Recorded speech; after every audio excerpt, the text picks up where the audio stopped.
Good evening and welcome to The Square. Tonight we'll be discussing the education system in Rwanda. Rwanda just concluded on a very high note, I must say, the next Einstein Forum in Kigali that ended today evening. And we at The Square would like to take a deep dive against this backdrop on how we can enable Rwandan youth to harness the outcomes of such important meetings in the country.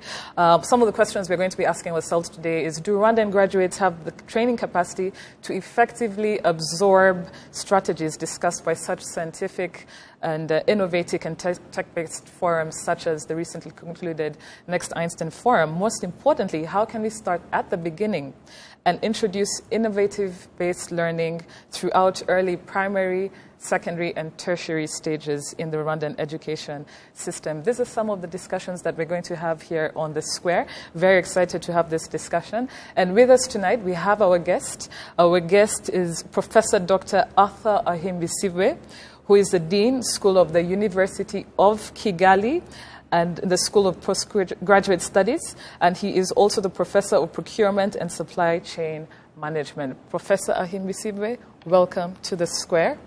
Thank you, Diana, and thank you for hosting me. Thank you. And as part of The Square, my name is Diana Mpisi. As always, I'm joined by my lovely co-panelist, Berna Namata. Always a pleasure to have you. Thank you. Ephraim. Yeah, good to be here. Obviously, I miss Charles. Yes. But hopefully he's getting well. Hopefully he's getting well. As you know, The Square is comprised by 4 people: Ephraim, Berna, myself, and Charles Haba. Unfortunately, he's not with us today because he's a bit under the weather. Charles, if you're out there, I hope you're watching, and please tweet and engage with us on our social media platforms. Before we get into the thick of things, the meat of this conversation tonight, the educational system in Rwanda, the challenges and some of the solutions that we want to discuss and offer here at The Square, I'd like us to just take a small recap of the Next Einstein Forum. I'm sure some of you attended it, some of you watched it. Berna, Ephraim, and Professor, if you want to chip in at this point, what was your opinion on this prestigious, biggest gathering of scientists in Africa that happened and just ended today? Berna? I think it was one of those events for me that is eye-opening because as we keep talking about Africa Rising, I think it's high time that we also looked at the fundamental issues that have to be addressed for Africa to rise. And so looking at a conference that is focused on science, connecting science to humanity, I think for me it was really, really nice. If you look at the quality of the discussions, the panel, quite relevant. You had scientists from all over the world come in, including a Nobel laureate, which was quite fantastic. We also had our local Rwandan students participating in the forum, and it couldn't have come at any other moment. It is timely, looking at the issues being discussed, for instance, issues around how do you get science that is focused on solving African problems. How do we get innovation that solves our problems? And so for me, it was really, really, really good, and I hope that we'll continue to see more initiatives around having science that is relevant, that solves our problems. Yeah. Great. Ephraim? For me, I'm a big believer in, and we're going to talk about it later, but I'm a big believer in research, and I'm a big believer in science, or at least STEM-related research. And I say this because, what Next Einstein Forum has done is that, one, or at least I'm just talking idealistically, why I was actually excited about it happening in Kigali. It shows a shift that is happening in our understanding towards human capacity development, that we're taking a more long-term approach and we're focusing more on the quality than quantity, or at least where quality is for us is also a big deal. And I say this because, science, when you invest in a young person and you want them to go the track of STEM, you're not looking at them leaving, graduating from school within the 4 years that everybody else who's doing, like, let's say, law, accounting, would do, or finance. Instead, this person is going to, before they hit that peak where they are productive in the economy, you're looking at them having been in the market for maybe 10, 15, 20 years. But to see that it is such a priority, also, and it just warmed my heart, because I think just to know that that investment is being done towards a long-term strategy towards building the quality of our human capacity, to me it rings true of maybe a new dawn towards human. Because I'm saying this as an employer, human capacity has always been one of the issues that we struggle with, finding the right people to do the right job. Yeah, and I also think that it quite highlighted the potential that Africa has in terms of solving its own problems, because we had several NEF fellows presenting projects, pitching projects that are really focused on solving African problems. So for me, I feel that this is a forum that could be enhanced, and perhaps we need to see more engagement from the African private sector, because when I looked at the sponsorship of the forum, mainly it's actually foreign, you still have a lot of foreign, I don't want to call them donors behind it, but we need to see, more African entrepreneurs sponsoring such forums. And two, I like that they were even discussing issues like agriculture, that affects so many ordinary people, so you have discussions around how do we get to improve African foods, African indigenous foods. How do we solve issues, for instance, around cancer? We know that NCDs at the moment are a big problem for Africa. And there were, there's someone who presented a paper on research they're doing that could change the way cancer is tested, for instance, using saliva. Because right now testing cancer is quite expensive, with the scans, with the blood, but this person is actually trying to say if we could find a solution around saliva, it would be cost effective, it would be quite easy. So for me, it was such a good forum.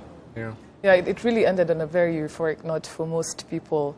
A lot of the stakeholders involved. And one more, perhaps, yes. Women in science. Yes. Because before this week, there was quite an interesting discussion around getting more women in science, and I was quite inspired to see amazing women doing amazing things in science, showing that it can be done. Yeah. Professor, is there something you'd like to add? Did you have time to attend it? What are your thoughts on this concluded meeting? Maybe just to add on about the contribution of research, both in economic development and even in human transformation. If you look at all developed economies, they have used research as an engine to transform the economies. You need to conduct research in different areas, in medicine, in engineering, so that you can come up with new innovative ways of doing things, new ways that can minimize costs, new innovations that can transform an economy from one level to another. So to me, that was a significant contribution, and it was a very big achievement for Rwanda to have such an opportunity. And I hope that this NEF will really be sponsored and supported in the future. Absolutely. And I think one of the other issues, if you look at the way the forum is, the focus of the forum, engineering and biology, so you have biology on the other hand that will solve one of the key problems that we have in Africa, the disease burden. And on the other hand, engineering, if you look at the infrastructure gaps that we have, around the continent, if we invest in, innovation around engineering, we could solve, a bigger part of our problems. Brenda, I think she should have been on the panel. Yeah. I'm listening to her. I'm like, okay. No, I was quite impressed. It was quite fantastic. It was quite a privilege for me to actually sit there and see some of these brilliant brains. She's a secret scientist. No, I'm a social scientist. I'm a social scientist. I haven't had the privilege of being, I know, but I totally, and I think you speak for many in saying it was, I think we all speak for many in saying it was a very important meeting for not only Rwanda, but Africa at large. And we look forward. So my question to you, dear Professor, is around research and development. Yes. As we've been discussing. NEF just concluded, and some of the perks were to actually see some of Africa's best young scientists being recognized and awarded at the meeting. But on a dismal note, and this is what we want to discuss here tonight, information from fora such as NEF or even the World Economic Forum indicates that Africa as a continent is home to 15% of the world's population and 25% of the global burden of disease, but just produces 2%, or slightly even less than that, of the world's research output, starting from Rwanda and extending across Africa. And I ask you this in your capacity as a dean of a private university in Rwanda. How does one start addressing this reality? Yeah, thank you. Now, the challenge of research here is arising from several factors, but of course one of them is inadequate funding. Our universities have a challenge of research funding. If we could get some more funding, maybe what I've seen, like with other countries, if we are to benchmark, what they do, they try to provide like a fund, whether in private or government, for which people can compete for. Like in public, like in universities, we've got people who are capable of competing for funding. Now, when they get such funding will support research. But at the moment, the biggest challenge that is there is that there is no research funding, and that is a very big limitation. I wouldn't agree with that, actually. I think because there's potential right now. We live in a global village. As universities, you can compete globally for funding. And more so, now we have initiatives like GoFundMe. If you have a good project, if you have a good concept as a university, why can't it be funded? Let me interrupt you there, because I'm also with the doctor. I genuinely don't believe there is enough funding, and I say this.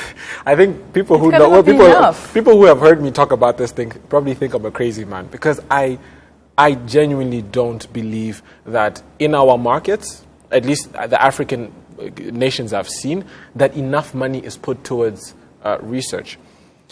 One of the things, and I think it's because we do not ascribe, or at least in our minds, our most pertinent issues are, again, the education system and the needs immediately, the healthcare system, infrastructure challenges, and we're like, those are the things we need to solve now.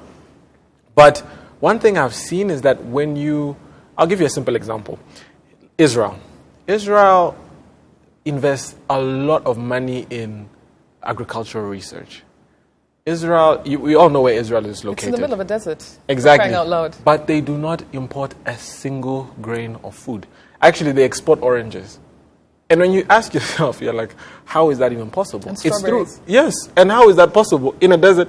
Agricultural research.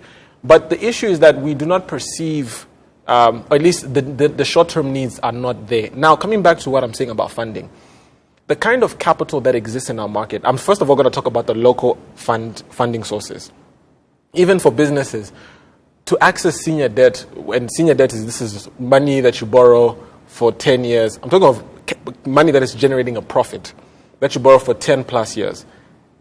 It's very hard to find that kind of money, or at least affordable amount of money for you to be able to do something productive with it. In Africa? Yes. Granted, most nascent, like, for example, Kenya is probably different, South Africa is probably different, Nigeria is probably different, Egypt is probably different. But for most of our economies, it's similar.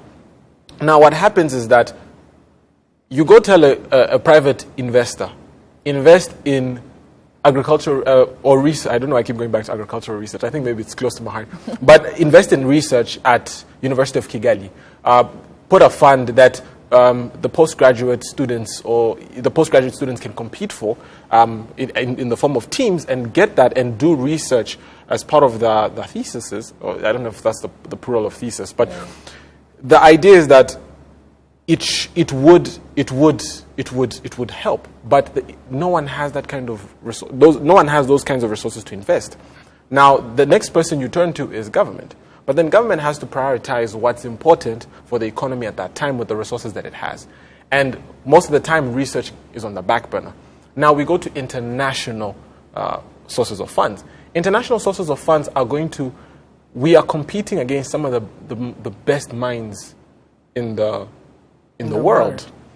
And research money does not discriminate. It doesn't know whether you are based in Rwanda or you're working on a project that's going to help a rural community. The more reason you should compete. No, but you see the idea. No, I say this because you find somebody in MIT is going to do the exact same research on an African country that an African would have wanted to do. But again, the research money would rather go to an MIT graduate than come to... But why? And then now this is where I'm coming... Why would it be MIT? No, this is because MIT has worked on its reputation. No, that's what I was about to say. It has a track record of but delivery. Do you know how old MIT is as an institution? Exactly. So my point is to say that there's money and Rwandan universities should compete for it misses the fundamental point that we are not at the same level with the people who are competing for this funding for. So absolutely. Ephraim and Brenna, so yes, we're not stating the obvious. The professor and you are stating the obvious, that yes, there's not enough funding. Yeah. Yes. Brenna is of a slight different opinion. But having stated the obvious, what are we going to do about it? What ideas? Exactly, and we can never have enough resources. I think we have to be realistic. Yes. You are talking about funding and competing for it. Me, I've competed for several times. Yes. I've won funding with Gavi and actually won it from here, Rwanda. I did a lot of work for School of Public Health here. I have also competed for other funding. So we need more people like you. Yes. But you see, such funding comes with its own conditions. Yeah. Now I'm a full-time professor at the University of Kigali. There are some conditions which might require me to be in a certain location. Yeah. And it does not suit my job. Yeah. So it becomes a challenge. So if we had local my funding, question there would be, I mean, if you look at our economies, yeah, we have competing priorities, okay? We have budget constraints, yeah? Yes. How do you say that, you know, of course, everyone knows the importance of research, yeah? But how do you get enough resources, like, you know, that you need to be able to fund and prioritize research? But the government world over, they support universities, whether private or government, absolutely. conduct research. But let's be realistic. Let's be realistic about the resources that are available. The reason why we need government interference is that this is not new. World over, it's done. Yeah. Universities need funding. They need help from government. Because ideally, if you have to look at it, initially, education is a social service. So there are very few people who can actually invest in it. If you get like private individuals sacrificing or committing themselves, set up a university like University of Kigali, the government needs to come in and support it. I don't think they're sacrificing, no, actually. But it is a business. No, it's a business, but yes, which is not making profits. There are very few... Institutions of higher learning don't make profits like other businesses. I think we have to think outside the box. Yeah? We are saying if traditionally there are countries that can afford to to make a bigger contribution to their budget to fund research, that's fine. But I want you to tell me about initiatives that, you know, universities can look at in absence of So you want us to do GoFundMes? Let me ask. I want to ask a very straightforward question. You want us to go do FundMe for what? $1 million? GoFundMe? GoFundMe. We do an Indiegogo or an Indie GoFundMe or crowdfunding approach to raising, let's say, $1 million to do research on malnutrition. I think what Brenna is trying to do is offer a solution. No, my question. Let me explain what I mean. I'm saying we cannot all sit there and expect that government is going to provide solutions. No. You as an individual, him as a researcher, I mean, he's already stated it. He's competed. No, but that's what I'm saying. Imagine if we had 10 people like him. No, for me, my approach is not we wait for government to get money. When has government ever... Exactly. We are supposed to help. We are supposed to work in tandem with them to get there. So we have to be empowered ourselves. So we agree on that. What I'm saying is that it is not as simple as you may think. Yes. What is easy? I think what I say. No, but that's the thing. Let's let Ephraim give his. Yes, it's being funny. The argument we're having is similar to the egg and the chicken. Yeah. Although I feel like it's Brenna having that disagreement by herself. Because for me, I believe... No, I'm trying to tell you... No, I'm trying to tell you that we need the research that you feel we need to do, and you say that we need to empower ourselves to do, can only happen if the people who are carrying out the research are empowered themselves with the right skills to do the job right and effectively. Now, I saying this because, you see, the doctor here, Professor Doctor, he is qualified and skilled and trained to be able to effectively access the funds and be able to implement them. And, you know, interestingly enough, apparently Rwanda is ranked number 1 I think it was a report produced by Reuters, and they had said that Rwanda is ranked number 1 in East Africa. Yeah, I saw it. Yes, ranked number 1 in East Africa for impactful research. So meaning that we will invest, even if it's small amounts of money compared to our neighbors, as the research was going towards things that mattered. And so you find you have a gentleman like the professor here, and he is skilled to do that. Now, we cannot say, bring money, let's go do, until we are sure that we have qualified and competent people to carry out good research. Now, I'm saying that instead of us focusing on the funding bit, the funding is the funding, and that we can discuss that for another topic. I personally think the only way we can fund research is patient capital. And patient capital, the only patient capital source locally that I think is the largest amount is the RSSP. I talked about RSSB 2 weeks ago, but I say this because I feel like it's the only source where we can get capital patient enough. That's why we're building residential houses. Exactly. It's because that capital can sit there for some time until we get a return on investment. So Ephraim, what I like about this is that you've steered this conversation to a solution. No, but that's what I'm saying. How we can actually navigate towards funding for R&D. Yeah. On that note, I would like to ask you, Professor Doctor, or is it Doctor Professor? Professor Doctor. Professor Doctor. I would like to ask you, does the University of Kigali actually do research? Yes. And where do you get the funding for this type of research? Thank you very much. That's a very interesting question. We actually conduct a lot of research. We've got very many senior researchers now, because at the moment we've got 8 professors, we've got 2 associate professors, and we've got also 20 PhD holders.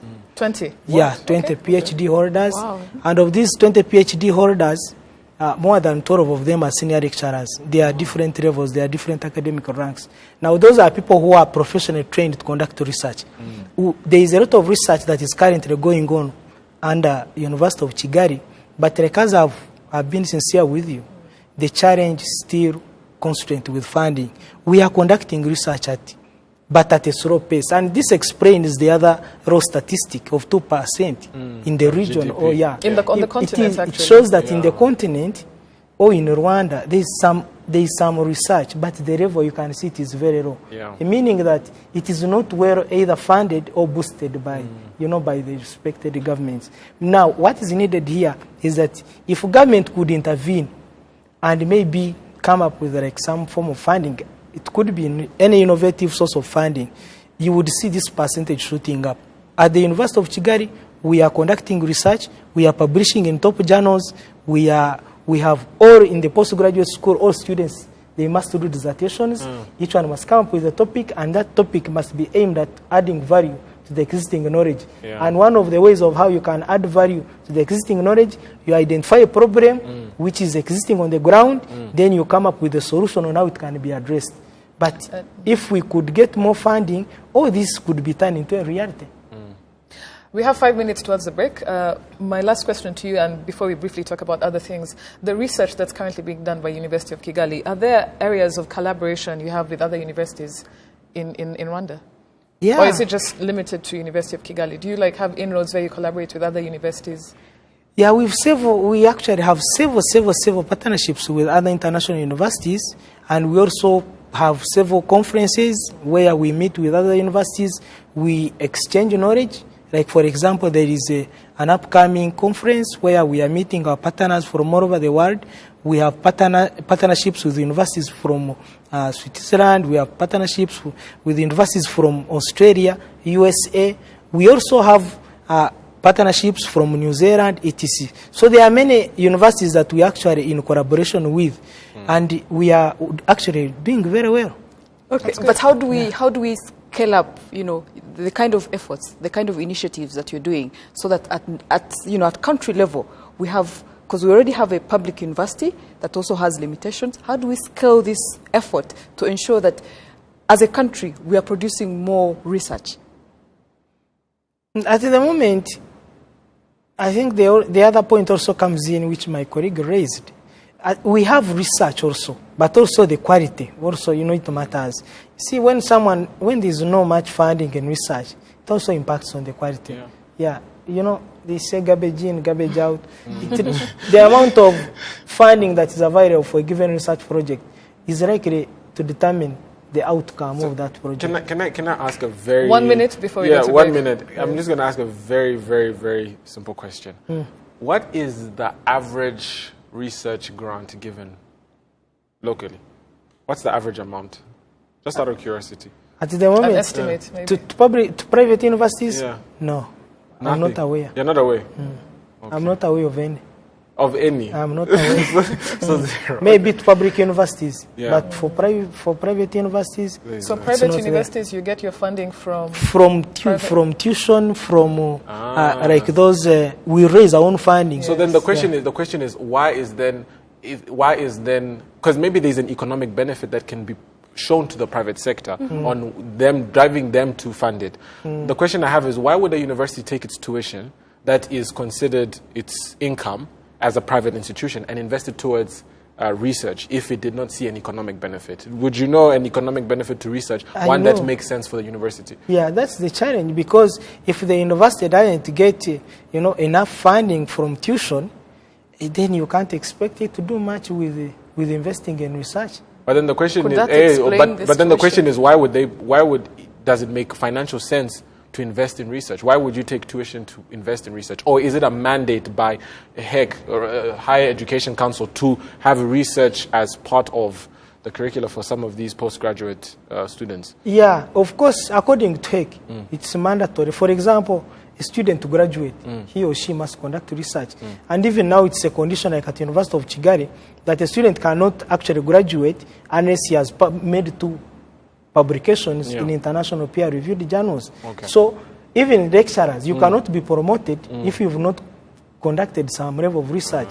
So this possibly explains the other 2%, showing that there is some level of research that is currently taking place, but it still remains very minimal. Okay. Yeah. Okay. So for you guys, it's pretty much part of your business. Yeah. To make sure that research is there. It's part of but our it's career. not. Yeah, but there's a business. but no, but the university is a business. It's a business. Granted, it's a business operating at a not loss, a but it's charity. still operating It's at as a school. business. The way you Tuition. view, you have a different view, which I think is slightly different. And that is why you see, like world over, I told you that governments help or assist universities, whether private or government. For example, if a private university conducted research, like now there is research which has been going on treatment for HIV, where they have been, trying to see how you can reduce the medicine. People initially were consuming too much medicine, but now you can take 1 tab a day, 1 tab a week.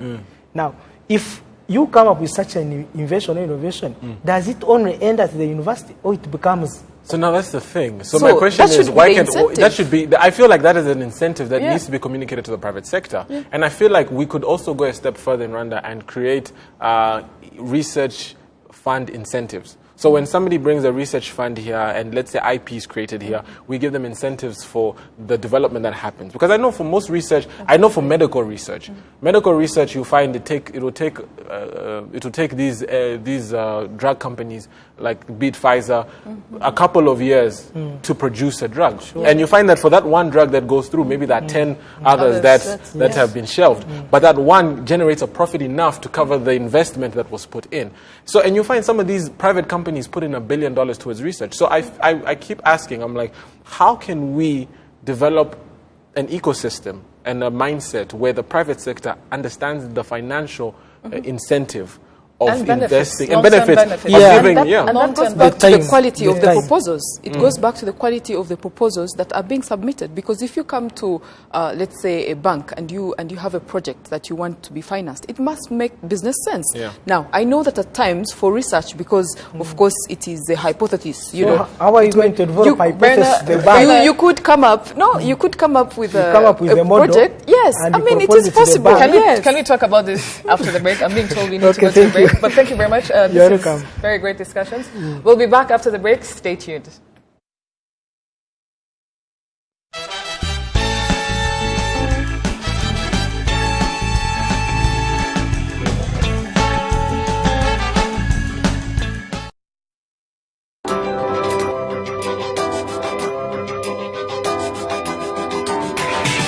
Many people have been asking what we have been up to. Well, we have told the different stories from decision makers, but this time round, it will be different. We will be getting head to head with various influencers and get to the heart of the matter. It is not an easy ride, but we'll endeavor to get you there. It will be insightful, informative, and at times we will agree to disagree because we are the bridge to your leaders.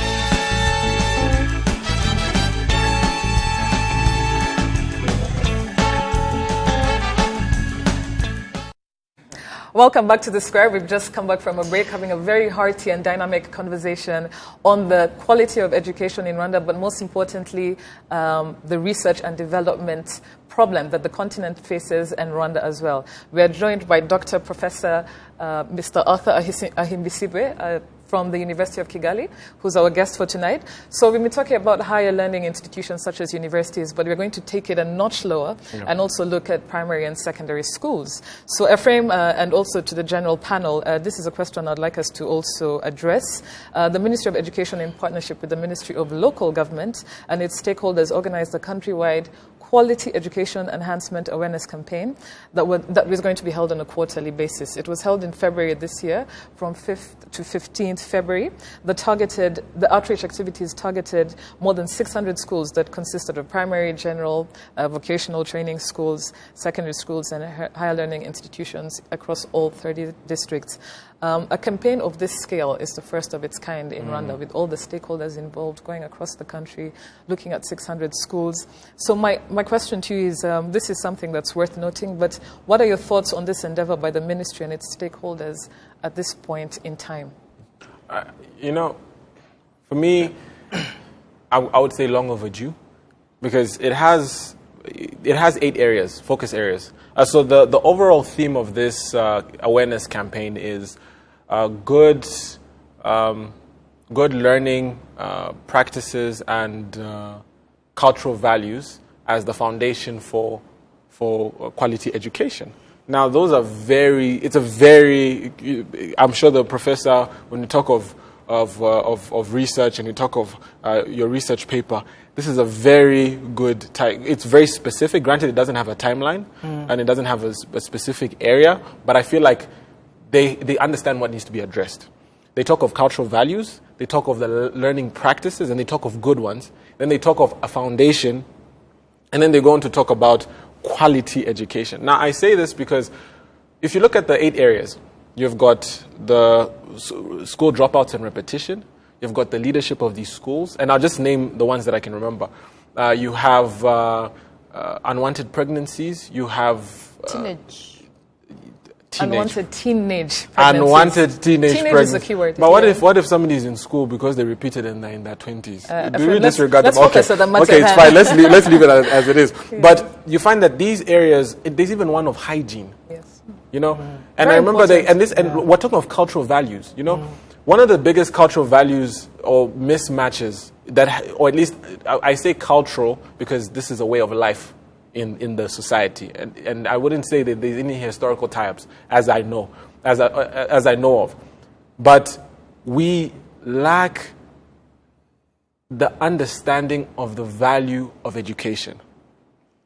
And I say that in the sense that you'll find students in school studying not to understand, but to sit and write an exam, graduate, and leave. So they're not actually going there to acquire skill, or at least that's what I've seen. And I see this across a lot of young people. It's just a matter of hitting that exam, writing the exam. One of the funniest things I've ever seen was when somebody is like, I learned my primary school in French. I'm like, okay, do you know French? They're like, no. I'm like, how do you spend 7 years or 6 years of your life, or about 4, even 3 of your life, especially at a young age where you're so impressive, Yes. you're impressionable. Impressionable. How can you not learn the language you are learning in? Granted, everybody would say stuff like, but then the teachers would teach in Kinyarwanda. And now that comes down to the quality of the practices that we're talking about. So for me, I think it's long overdue. And I think it's necessary that we start as early as possible. And if you see the stakeholders, we even have the National Reserve Force, we have the military, we have the police, we have NGOs, we have the private sector. I'm glad. And I'm glad people, because we're just talking about the need for people to invest in research. People need to invest in education. I know a lot of business people have research grants. I know a lot of companies globally will fund the employees to go study. And that's a practice that you can see is picking up because people are starting to understand that an equipped workforce is an efficient workforce. Mm-hmm. And you can see that people are, and coming back to what I said about NEF earlier when I said that it shows that people are looking more long-term. This is long-term. When you go to a primary school as a private sector to teach young kids about hygiene, I'm assuming the business person is like, this person is going to come and work for me in 10 years or 20 years, and I'd want them to be in an environment where they come to work presentable, they're able to go internationally and represent the company. We don't have to have reviews of this person's dressing and hygiene. These are simple things that, when started early, can really have an impact on our country. And so I kudos to the people who came up with it and who had the because sometimes we come up with good ideas, but we never implement them. Mm-hmm. These stakeholders came together, agreed, and said, let us go and do this. And even better than that, what really, really is encouraging is that it's going to be done on a quarterly basis. Yeah. So there's really no room for, failure in the sense of supporting these students. Before I go to the tweets, we're getting a lot of tweets that I would like us to read out. But my next question, we talked about primary and secondary school and this very important campaign that the Ministry of Education with the stakeholders is doing. But what I want to talk about is it's to do with education, but it's also, as Charles would have said, I think this is something that he would really have talked about, institutional coordination. Different institutions, but we have to work in tandem with each other as a country, as a nation. So this is to you, Berna. Recently I was at Huye campus. I went to give a speaking engagement last week on Friday.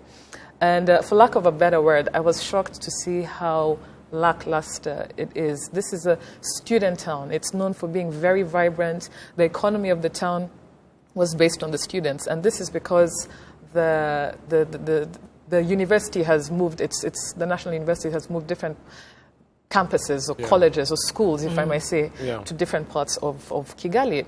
And in that regard, what I saw was a different Huye campus.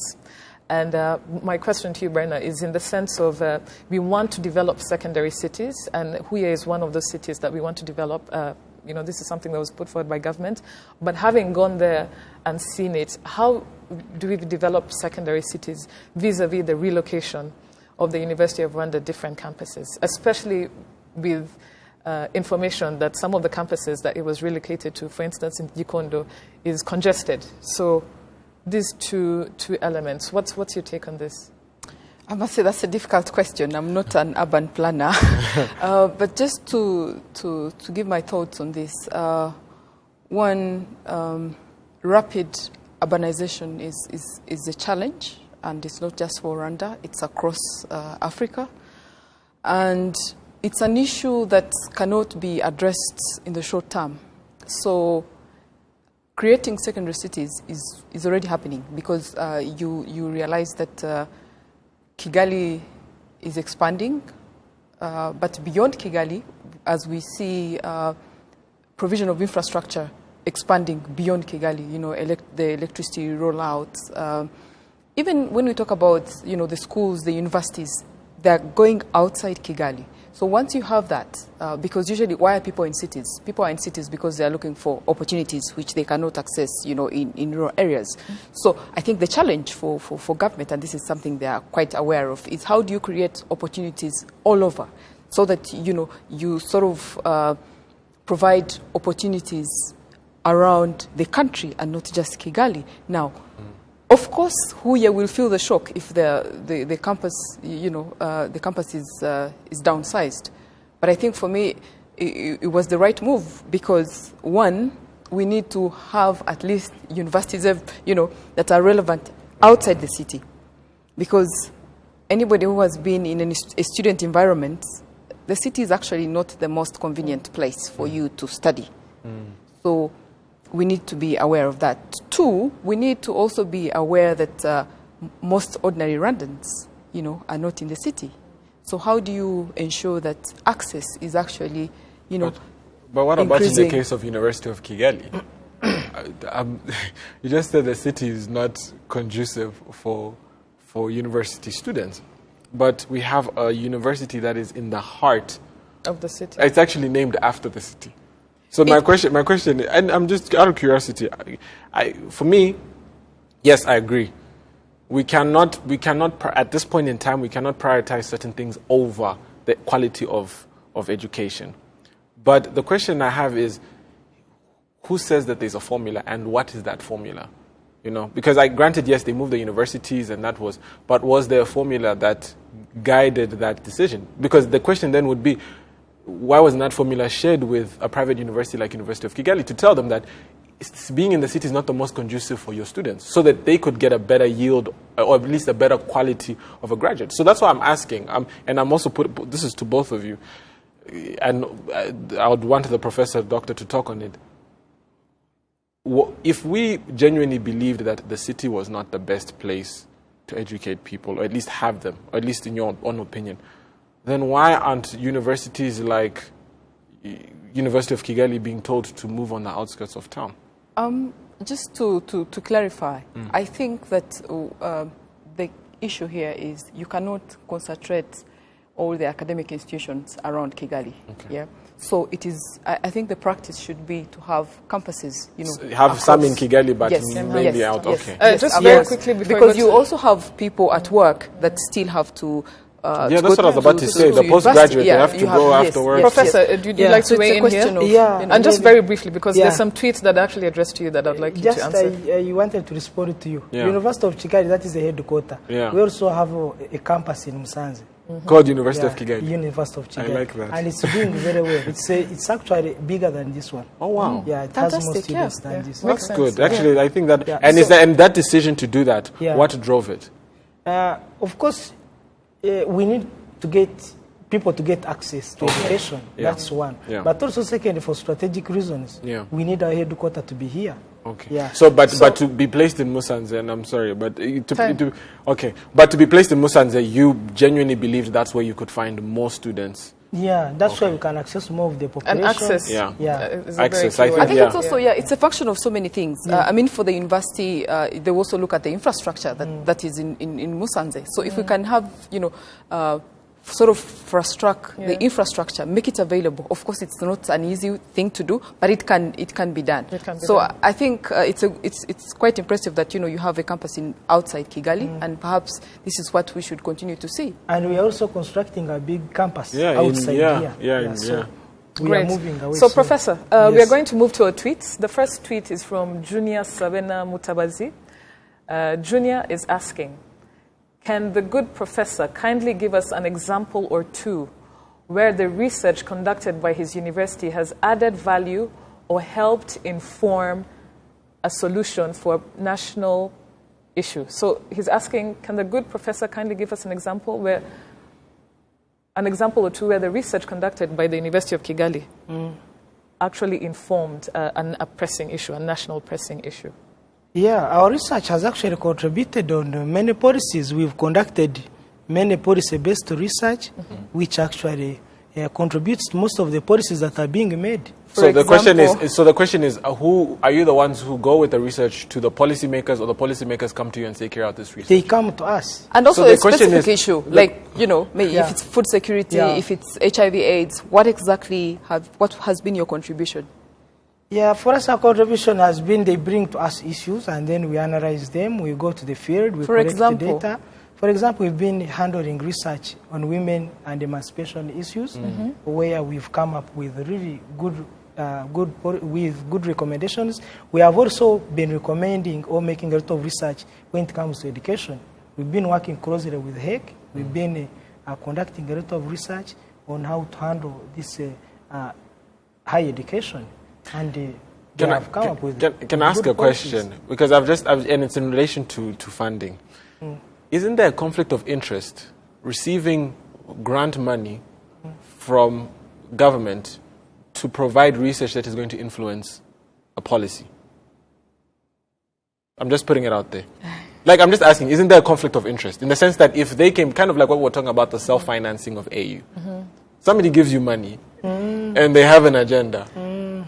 You dance to their tune. Yeah, isn't there a conflict of interest in such That's situations? a risk, but I don't there are think so. ethics in research. Absolutely. We have ethics, and Absolutely. we tend really to abide by ethic code of conduct in research. So, And who is the governing body to ensure that the ethics? Okay, There is I'm there's reaching- a national. guys, we have committee. less than 10 minutes before we end the show. This is a conversation absolutely on education. We will have over and over again on the square. It's an evergreen topic. It's something that's very close to our hearts. It's something that's incredibly important to the country. And as I can see via our Twitter feed, there's some tweets that are coming through that I really want us to address in the last 10 minutes of the show. This is from Arthur Biaba, who asks on the square, please use the hashtag #TheSquareRW.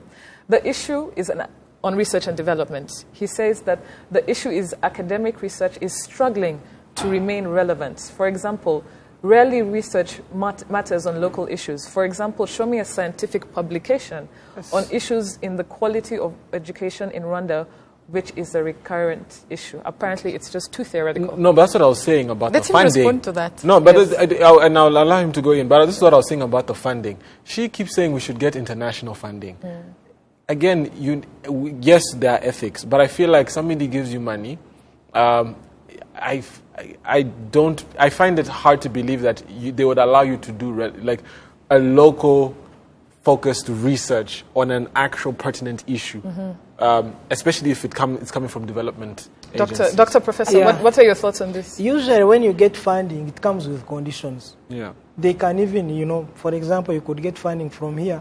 They tell you, maybe you have to conduct research, you have to be based in this particular location. Yeah. Sometimes you might find that maybe let's say Rwanda is not the focus or area of interest. Yeah. So the conditionalities will determine Yeah. where research is going to be conducted. I think that, But that was what just he's saying, what that's he was just, saying, what he an was saying is example. that the research is too theoretical and it's not tailored for local needs. What's your take on that? Yeah, being theoretical to me is not a problem, but the challenge is how to turn this theory into practice. Exactly. And whose responsibility is to do that? The people who receive the research, so the policymakers, And you see, I think there is something that we need to clarify. People think that the research we conduct does not have to be practical. Because we started from a theoretical perspective, we use theories to help us develop a understand theory, absolutely. what is happening Yeah. practical on the ground. So here, what I see as the challenge would be how to transform the research that we've conducted, which is theoretical, to be practical. But not saying that the research And we whose are conducting responsibility is that? Yeah, for but that? if I conducted research and I made recommendations to an organization, and the organization does not implement the The recommendations, implementing body should be it's the responsible for implementing that. body. Yeah. Another tweet very quickly is that, so this is kind of steering away from research and development. And this tweet is to do with work experience, career guidance, so to speak. This tweet is from Rama Isibo, who says, work experience during university would help. Students can even count, he says work experience during university would help. They can even count as credits to your degree. Companies employ 60% of apprentices if they give them a chance. Yeah. Do you have a system in place to link Yeah, your graduates with companies? Yeah, at the University of Kigali, we've got a whole office for career guidance and counseling, and which I think is actually the only private university that does that. We've got a career guidance office. In fact, tomorrow, we've got a career day. Oh, wow. Where we have, these organizations in Rwanda. They are all coming to University of Kigali, and they are coming to meet our students. They offer placements. They look at their CVs. If they find your CV is suitable, they take you. How many students in this regard, on an estimate, would you say have actually been recruited by these companies during your career guidance days? There are very many. For example, in the whole postgraduate school, all students must do internship.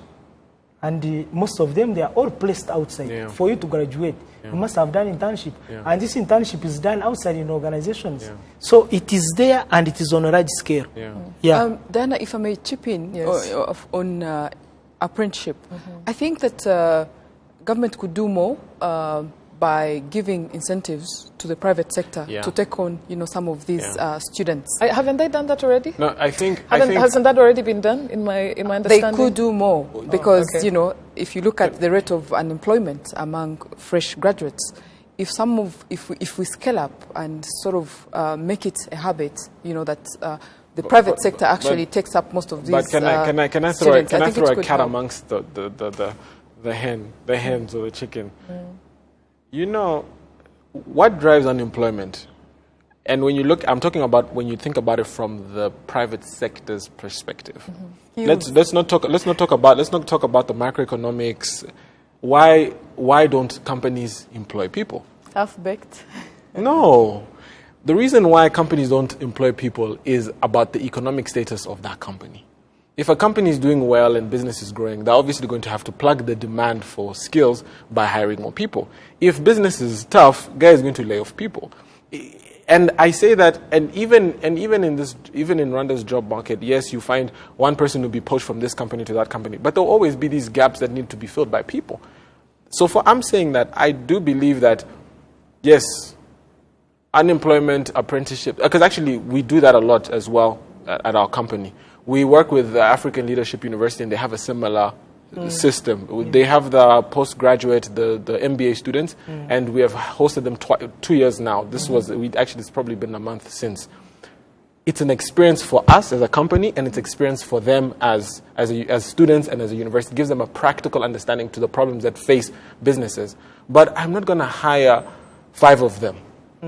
It's not realistic for me. If I can, and probably I can't even afford to hire them. So the question I say is that, yes, let's do apprenticeships. The incentives she's talking about, like you said, could be the ones that could be done more, is to incentivize the hiring of these apprentices. How can an employer go from, if it's maybe, let's say, tax breaks. Granted, we don't want to do that. We tell people hire fresh graduates and we'll give you tax breaks. But if you said hire, because I know we used to do that. If you hire 100 people, or you work out of Kigali and you coming back to the secondary city development, businesses will get certain credits. We can do the same thing for this. But you can see in this awareness campaign, I think it's focus area number 8. They talk of creating a linkage of higher learning institutions to the private sector to spur on entrepreneurship skills development. This is the focus area of that awareness campaign that happened. This awareness campaign is going to be happening with all these stakeholders. So I believe, yes, if you can get the businesses to a point where they can afford to hire, then we can now start to have the real benefit of this. I think if you talk to some of the companies, they will also tell you part of the challenge is that because of the shortage of skilled labor, you find that one person is paid probably a salary for 5 people. So that is also an issue that has to be addressed in the long term. Yeah. We're coming to the end of the show. I think we have time for a couple of more tweets, and this is from Clement Wageneza, who's asking, just a few more minutes before we sign off. Clement Wageneza is asking, how much time, effort, resources do universities spend into industry relations to leverage industry input in curriculum, but to also increase employability in the future graduate? That's interesting. Very interesting. I will maybe related to our University of Kigali. Yes, please. We have got an office specifically for public relations, PR. That one links up directly with practitioners, with people in the industry. What they do is that we usually even hold some panels. They come and look at our curricula. They see what we lecture. We have also some professional programs, and mainly these are for practitioner, professional bodies. For example, we have CPA, we have SIPs, Chartered Institute of Purchasing and Supply. And, you know, these are real practitioners on the ground. These are people from the industry. Yeah. They guide. Yeah. They make their input. Yeah. So, University of Kigali, yeah, we engage the public, we engage the community, and we honor their input. Yeah. Ephraim and Brenna, do you want to weigh in on this? No, Briefly. I say this as somebody who sees it. A lot of institutions, or at least, and I'm sure he has just mentioned that University of Kigali is one of them, they have built their curricula around the practicality of or at least the needs in the market. So you find, I know, and I'll come back to LU because the one I have proximity to. Actually, they need to pay me for advertising. They have something called a build model. Now, this build model is how students need to approach identifying a problem for a company and solving it. So I think they did that for Sonia Mugabo's they did it, SM brands. Yeah, that's what I'm saying. They've done it for me twice. They did it last year. They did it this year as well. And I give them my problems. You know, as a businessman, you never have enough problems. Of course. So I gave them all my problems. I said, "You solve that problem, and they only had 2 days to address the problem. But you could see that the curriculum itself is not. This is a management philosophy, or this is how you account for bad debt, or what they do is they tell you, go into a business and address the problems. And you can see that he's talked of University of Kigali being the same. You find a lot of universities are understanding that their competitive advantage as a university is the employability of their graduates. And maybe to jump in very fast, the other 2 points. One, I'm just very quickly, because I'm being told we are done. We are more or less done. Sorry. So just briefly, your just closing remarks. This can be part of them. Yeah. One of the points is that, of course, University of Kigali has realized that one of the things that is affecting our graduates is the language issue. Yeah. So we have introduced English language. Okay. It's now compulsory. Yeah. Yes. That's good. It's a course. That's good. But for ongoing students, it's for free. Okay. 3 levels. So I'm So told- written and oral. and Yeah. oral. Yeah. So we have come to the end of the show. We have to give space for the 9 o'clock news that is about to start right now. Fantastic conversation. Thank you for your tweets, and the panelists, thank you. Dr. Professor, thank you very much for honoring our invitation to be here. You're welcome. Catch us every Wednesday, 9 p.m. live. And we also have repeats, rebroadcasts on Thursdays at 2:30 p.m. And we are going to upload this show on our YouTube page. Thank you for joining us, and have a fantastic evening.